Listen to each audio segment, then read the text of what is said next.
Assalamualaikum warahmatullahi wabarakatuh. Waalaikumsalam warahmatullahi wabarakatuh.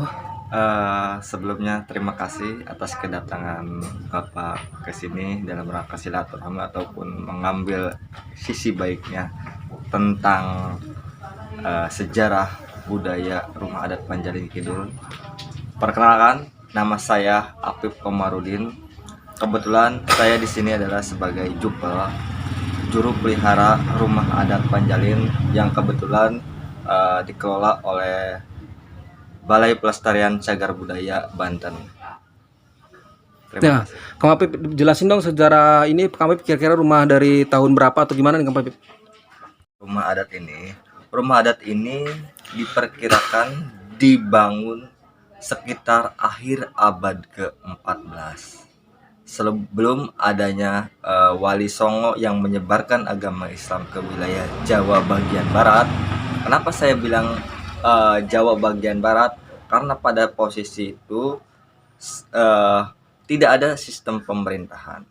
Jadi masih ada suatu wilayah bagian-bagian tertentu. Salah satunya ini adalah bagian Jawa bagian barat. Nah, pada saat itu Raden Sanata yang notabene diutus oleh pesantren Pagar Gunung ditugaskan untuk menyebarkan agama Islam di kawasan Jawa bagian barat, terkhusus di Alas Panjalin. Perlu diketahui, Panjalin itu diambil dari kata rotan yang artinya rotan. Jadi Panjalin itu artinya rotan. Ini adalah semuanya Alas Panjalin. Raden Sanata membangun rumah adat ini dengan satu pohon raksasa, satu pohon jati raksasa tanpa ditebang. Jadi hanya di papras sampingnya dan dijadikan 16 pondasi. Itu pun mengandung filosofi ataupun mengandung arti bahwa seumpamanya sebagai muslim, sebagai yang ditugaskan untuk menyebarkan agama Islam di kawasan bagian Jawa bagian barat, satu dari 16 pondasi itu adalah pesan moral ataupun pesan kepada anak cucunya, jangan pernah meninggalkan 17 rakaat dalam satu hari, sebagaimana mestinya basic Raden Sanata yang menemukan ini adalah seorang muslim, seperti itu. Oke, mari kita lihat di sini. Di sini ada beberapa pusaka-pusaka. Salah satunya ada keris, ada pedang, ada busur panah dan anak panah.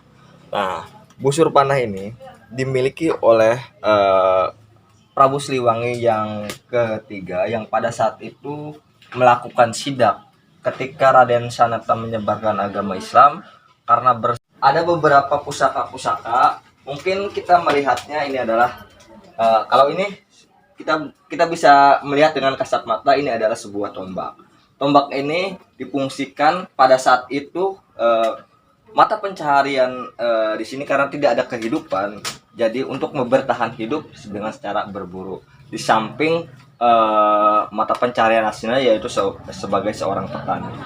Ini adalah tombak untuk berburu, dan ini adalah anak panah yang ditemukan di daerah utara yang tadi saya katakan Blok Tontang Jaya itu. Ini anak panahnya, di sana busurnya. Seperti itu. Ini adalah milik asli dari Prabu Siliwangi yang ketiga.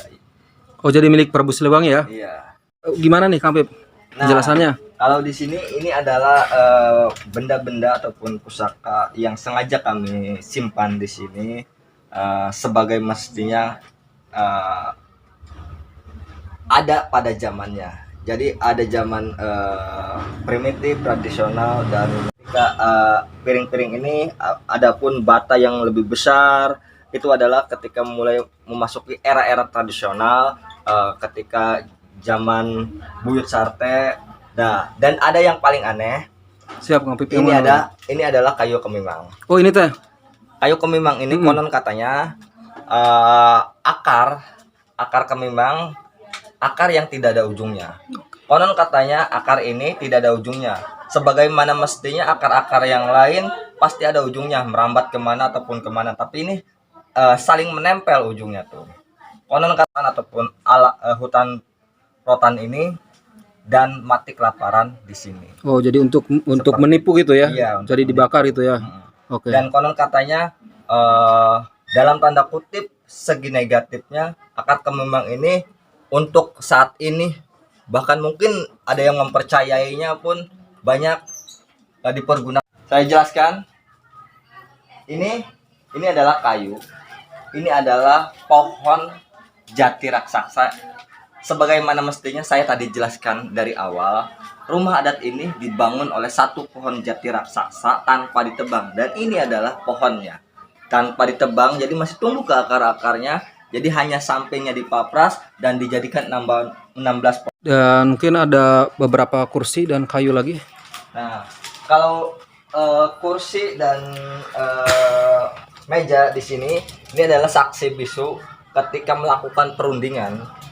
Yaitu perundingan ketika adanya perang Kedondong yang dipimpin oleh Ki Bagus Rangin, Pangeran Cakrabuana, dan salah satu keturunan dari Alas Panjalin ini, yaitu Bulu Sarte. Mereka semua berunding untuk mengusir kerajaan Mataram yang ingin menguasai wilayahnya guna mengambil hasil panen dari sumber daya alam yang ada di wilayahnya. Akhirnya melakukan perundingan di sini. Dan ini di sebelahnya, Kang Pip, Nah, ini seperti tangan manusia nih. mungkin sebagian besar ini menyimbolkan tapak tilas ataupun tangan ataupun jejak kaki.